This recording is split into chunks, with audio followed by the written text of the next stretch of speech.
नमस्कार दोस्तों। Top percent education में एक बार फिर से आपका बहुत बहुत स्वागत। जैसा कि मैंने पिछली कक्षा में आपसे कहा था कि अब हम एनटीए नेट पेपर फर्स्ट की एक एक यूनिट का थोड़ा सा एनालिसिस करेंगे।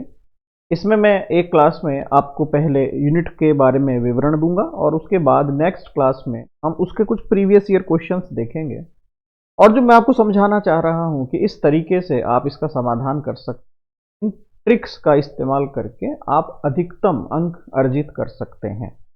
वो आपको तब समझ में आएगा जब हम अगली क्लास में कुछ प्रश्नोत्तर करेंगे। तो अभी जो हमारा मेन उद्देश्य है, मेन लक्ष्य है, वो ये है कि हर व्यक्ति जो पेपर फर्स्ट दे रहा है एनटीए नेट का, कम से कम उसके 35 क्वेश्चंस तो सही हो ही हो। ज्यादा हो तो आपकी किस्मत है, आपकी मेहनत है, मैं उसकी बात नहीं कर, लेकिन अगर 35 प्रश्न आप सही कर पाते हैं पेपर फर्स्ट के अंदर, तो ये आप कागज पर लिख के ले लीजिए कि आपको नेट निकालने में कोई समस्या नहीं हो। इनफैक्ट जेआरएफ में भी मैंने बहुत बच्चे देखे हैं जिनके 36-37 प्रश्न पेपर फर्स्ट के और जेआरएफ हो जाते हैं। हालांकि उसका कारण ये है कि उनका सब्जेक्ट के अंदर जो स्कोर है वो बहुत अच्छा होता है। लेकिन अगर केवल नेट की मैं बात करता हूं तो जितने मैंने बच्चों के मार्कशीट्स का एनालिसिस किया है, मैं कहता हूं आप मेरी बात मत मानिए, आप अपने जूनियर या अपने सीनियर जो नेट नहीं निकाल पाए हैं उनका एक बार स्कोर कार्ड देखिएगा। अगर आप 10 बच्चों का स्कोर कार्ड देखेंगे तो आप पाएंगे इसमें से 8 बच्चे ऐसे हैं जो नेट सिर्फ इसलिए पास नहीं कर पाए क्योंकि पेपर फर्स्ट का स्कोर कम था। ये एक सबसे बड़ी समस्या है जो मैंने पिछले कुछ साल 2 साल में चेक की। तो अब हमारा उद्देश्य यही है कि हम ये जांचें, हम ये शुरुआत करें कि पेपर फर्स्ट के अंदर आखिर ऐसा क्या है जो हमें समझ में नहीं आता। तो इसके लिए हमने एक नए सिरे से, एक बेहतरीन सिरे से पेपर फर्स्ट की, तो अभी मैं आपको सिर्फ टीचिंग एप्टीट्यूड के बारे में सिलेबस समझाने जाऊंगा कि इसमें आखिर क्या क्या आता है ऐसा और क्या क्या महत्वपूर्ण होता है जहां से प्रश्न आने की संभावना सर्वाधिक होती है। अगली बार मैं आपको फिर इसके प्रश्न करके दिखाऊंगा कि जो मैंने बताया पिछली बार वो कहीं गलत तो नहीं है, क्या जो मेरा अनुभव है वो गलत तो नहीं जा रहा। तो फिर ये आपका विषय हो जाएगा, आप चेक कीजिए। पूरे सिलेबस में 10 यूनिट है, हर यूनिट से 5 प्रश्न आना सुनिश्चित है, तय है, वहां पर कोई समस्या नहीं है। अब बात आती है दूसरी कि भैया टीचिंग एप्टीट्यूड का पहला यूनिट आती है टीचिंग एप्टीट्यूड। 5 प्रश्न आने हैं। आप एक शिक्षक हैं, शिक्षक होने के नाते आपका कर्तव्य बच्चों के प्रति क्या है, शिक्षक होने के नाते आपका कर्तव्य समाज के प्रति क्या है, शिक्षक होने के नाते आपका कर्तव्य अपने स्कूल या कॉलेज के प्रति क्या है, शिक्षक होने के नाते आपका कर्तव्य अपने परिवार के प्रति। ये 4-5 एंगल्स से एक शिक्षक की भूमिका को चेक किया जाता है। तो एप्टीट्यूड के अंदर हमें सिर्फ यही समझाया जाता है कि आखिर किस किस प्रकार से शिक्षाओं को, शैक्षणिक विधियों को, टीचिंग मेथड्स को आगे कन्वे किया जाए ताकि एक लर्नर जो है, एक स्टूडेंट जो है, means learner means not only student और students means not only learner, ये हमेशा ध्यान रखें। हर वो व्यक्ति जो मेरे सामने बैठा है, जैसे मान लीजिए आज आप मेरा ये वीडियो देख रहे हैं, मेरी ये क्लास देख रहे हैं, भले ही आप शिक्षक होंगे, भले ही आप पीएचडी होंगे, भले ही आप मुझसे 50 साल बड़े होंगे उम्र में, उससे फर्क नहीं पड़ता।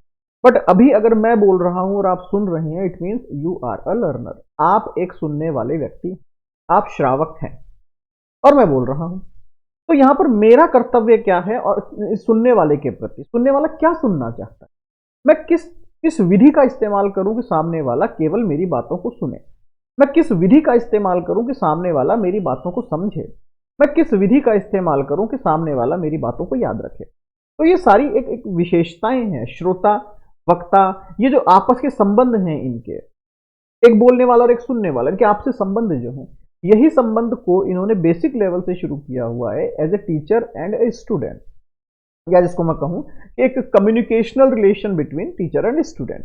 एक तरह से एक संवाद का माध्यम की हम चर्चा कर रहे हैं, पर क्योंकि शिक्षक बोलेगा तभी तो विद्यार्थी समझेगा। अब भले वो शाब्दिक भाषा का यूज करे, वर्ड्स का यूज करे, अदरवाइज हो सकता है वो सांकेतिक भाषा का यूज करे, किसी का भी वो इस्तेमाल करे।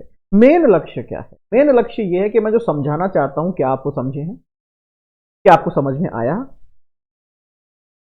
तो अगर मैं सिलेबस को बाइफरकेट करता हूं तो आप मेरे साथ साथ चलिएगा। पहला टॉपिक आता है टीचिंग। टीचिंग क्या होती है, पढ़ाना किसे कहते हैं, लेवल ऑफ टीचिंग्स क्या होती है, जिसके अंदर इन्होंने कहा है कि मेमोरी, अंडरस्टैंडिंग और reflectives. Then last characteristics and basic requirement. खत्म। बेसिकली आपको इसमें समझना है कि जब आप एक टीचर हैं तो आप शिक्षक हैं, तो शिक्षक किस किस विधि का इस्तेमाल करेगा। शिक्षक कौन होता है, शिक्षक की विशेषताएं क्या होती है, क्लास में जाने पर आपकी पहली आवश्यकता क्या होगी। सबसे पहली आवश्यकता, मैंने एक बार किसी कहीं सेमिनार में था, तो मैं इसी टॉपिक पर, हालांकि ये नेट की बात नहीं चल रही थी, ऐसी बात चल रही थी, तो मैंने वहां उनसे पूछा कि एक एज ए शिक्षक, एज ए टीचर, जब आप क्लास में जाते हैं तो आपकी बेसिक रिक्वायरमेंट क्या होती है। किसी ने कहा सर ब्लैक बोर्ड होना चाहिए, किसी ने कहा सर चौक होना चाहिए, किसी ने कहा सर लाइटिंग प्रॉपर होनी चाहिए। मैंने कहा सब गलत हो। क्यों? मैंने कहा सबसे बेसिक रिक्वायरमेंट है कि स्टूडेंट होना चाहिए। अरे अंदर स्टूडेंट होगा तभी तो पढ़ाओगे, खाली कमरे में कौन जाकर पढ़ाएगा। क्लास पर ये भी सोचने वाली, तो ये एक अंडरस्टैंडिंग वाली बात है। बेसिक रिक्वायरमेंट्स ऑफ टीचिंग क्या क्या हो सकती है। हालांकि ये तो ठीक है, मजाक की बात है। सबसे बेसिक रिक्वायरमेंट ऑफ टीचिंग तो सबसे पहले होती है क्वालिफिकेशन। आपके पास क्वालिफिकेशन है या नहीं है पढ़ाने का। और क्वालिफिकेशन मीन्स मैं डिग्री की बात नहीं कर रहा हूं, क्वालिफिकेशन मीन्स मैं एक्सपीरियंस की बात कर रहा हूं। मुझे पढ़ाना आता है क्या, मुझे उस विषय का ज्ञान है क्या, मैं उस विषय के बारे में जानता हूं क्या, मैं उस विषय को आपको समझा सकता हूं क्या। ये बेसिक रिक्वायरमेंट है। First of all see your self, पहले खुद को देखिए, क्या मैं तैयार हूं क्या। उसके बाद आप क्लासरूम को देखिए। सेकंड आता है लर्नर्स कैरेक्टरिस्टिक्स। जो स्टूडेंट है सामने या जो श्रोता है सामने, उसकी क्या क्या विशेषताएं हैं। तो इसमें इन्होंने बच्चों को बताया, एडल्ट लर्नर्स के बारे में बात करी, बच्चे और जो मैं वयस्क दोनों की बात करता हूँ, दोनों के बारे में इन्होंने बात करी। और यहाँ तक बता दिया कि भैया इसमें एकेडमिक्स हो, सोशल हो, इमोशनल हो, कॉग्निटिव हो, इंडिविजुअल डिफरेंसेस हो, वो सब भी इसमें लर्नर्स कैरेक्टरिस्टिक्स में आ गए। मुश्किल से मुश्किल 15 मिनट का टॉपिक है, ये ज्यादा बड़ा टॉपिक नहीं। फिर आता है फैक्टर्स अफेक्टिंग टीचिंग। ऐसे कौन से फैक्टर्स हैं, ऐसे कौन से तत्व हैं जो आपकी शैक्षणिक विधियों को या फिर आपके पढ़ाने के तरीके को अफेक्ट कर सकते हैं। अब अगर मैं आपसे सिंपल एक बात पूछता हूँ, आज हम ऑनलाइन पढ़ाई कर रहे हैं, ऐसे कौन कौन से तरीके होंगे जो मेरी पढ़ाई को बीच में प्रभावित कर सकते हैं। मतलब मैं नेगेटिव वे में बात कर रहा हूँ। तो चूंकि हम अभी ऑनलाइन हैं, तो सबसे बड़ी समस्या साहब, नेट नहीं हुआ तो, बिजली नहीं हुई तो, ये एक बहुत बड़ा कारण है। तो यहां से आपने क्या समझा, माध्यम। माध्यम जो मीडियम है उसका क्लियर होना जरूरी है पढ़ाने के लिए। अगर मीडियम क्लियर नहीं है तो मैं कुछ भी बोलूं आपको समझ में नहीं आएगा। मैं बोल रहा हूं आवाज नहीं आ रही है, इसका मतलब मीडियम, मीडियम नहीं, माध्यम नहीं है। तो सबसे बड़ा जो कारण होता है एक शिक्षक और एक विद्यार्थी के बीच में, माध्यम, मीडियम नहीं हो पाता। इसी के अंदर फिर आपका आता है methods of teaching in institutions of higher learning. जब आप पीएचडी या फिर हायर एजुकेशन में जाएंगे, उस वक्त ऐसे कौन कौन से कारण हैं जो आपकी शिक्षा को प्रभावित करेंगे। जैसे मान लीजिए आप कॉलेज एजुकेशन में जा रहे हैं, वहां बच्चे प्रेजेंट ही नहीं है, अटेंडेंस नहीं है बच्चों की। ओवरऑल अगर आप देखेंगे तो फिर वही बात आएगी, साहब मीडियम नहीं है, कम्युनिकेशन नहीं हो पा रहा, टीचर बच्चों से नहीं मिल पा रहा, बच्चे टीचर से नहीं मिल पा रहे हैं, कैसे पढ़ाई होगी। बाकी सब चीजें तो बाद में है, बाकी सब चीजें तो बाद में आएगी। उसके बाद लास्ट आता है आपका, सॉरी सेकंड लास्ट आता है teaching support system. Traditional, modern and ICT. Traditional अगर आप देखेंगे, पुराने जमाने में देखेंगे गुरुकुल सिस्टम हुआ करता था। वहां पर 25 साल तक बच्चे को गुरुकुल में डाल दिया जाता था, उसकी एजुकेशन, उसकी स्टडीज, बाकी सब चीजों के लिए। उसके बाद उसे घर में वापस लाया जाता था, दिस इज कॉल्ड गृहस्थ। वापस से घर में लाया जाता था, उसे गृहस्थ आश्रम कह दिया जाता था। ब्रह्मचर्य का मतलब जहां पर वो ब्रह्म के समान आचरण सीखेगा, ब्रह्म का ज्ञान सीखेगा, ब्रह्म के बारे में चर्चा परिचर्चा करेगा गुरु के सानिध्य में बैठ के। तो वो गुरुकुल सिस्टम था। उसके बाद मॉडर्न सिस्टम आ गया, जहां पर अब हमें गुरुकुल नहीं भेजना पड़ता, हम सुबह भेजते हैं, बच्चा शाम को वापस घर पे आ जाता है। This is called modern system. अब बच्चा 25 साल तक वहां नहीं रुकेगा। यहाँ पर नई नई टेक्नोलॉजीज आ गई, नई नई तरीके आ गए, नए नए सिस्टम आ गए। अगर आप ट्रेडिशनल वे में देखेंगे तो वहां पर जो मीडियम हुआ करता था वो लिमिटेड लैंग्वेज का था, लेकिन मॉडर्न में आप देखेंगे तो मीडियम ऑफ लैंग्वेजेस बहुत सारे हो गए हैं, अलग अलग भाषाओं में ज्ञान मिलता है। आईसीटी के अंदर जब हम देखते हैं तो अब बच्चे को स्कूल भी जाने की आवश्यकता नहीं है। कोविड के बाद आपने देखा घर पे बैठकर पढ़ाई कर सकते हैं बच्चा। तो ये 3 अलग अलग तरीके हैं। पहला, जहां बच्चा घर से बाहर लंबे समय तक जाता था। दूसरा, बच्चा जहां लिमिटेड टाइम तक घर से बाहर जाता था। और तीसरा, जब बच्चा घर से बाहर जाए नहीं तब भी पढ़ाई हो जाएगी। बेसिक डिफरेंस क्या है? बेसिक डिफरेंस अगर आप देखेंगे तो अवेलेबिलिटी ऑफ टीचर्स। पहले एक ही गुरु होता था कम से कम 1000-2000 घरों के बीच में। मॉडर्न एरिया के अंदर या मॉडर्न एरा के अंदर हम देखते हैं तो टीचर्स बहुत सारे, स्कूल्स बहुत सारे, इंस्टीट्यूशंस बहुत सारे अपग्रेड हो गए, तो बच्चे को दिक्कत नहीं है। आईसीटी वाले मॉडल में आप देखेंगे कि अब शिक्षक घर आने को तैयार है, भैया मैं घर आ जाऊंगा, तू तो पढ़ाई। तो ये अलग अलग तरीके। फिर आता है एवोल्यूशन सिस्टम। यहां से क्वेश्चन बनते हैं भैया।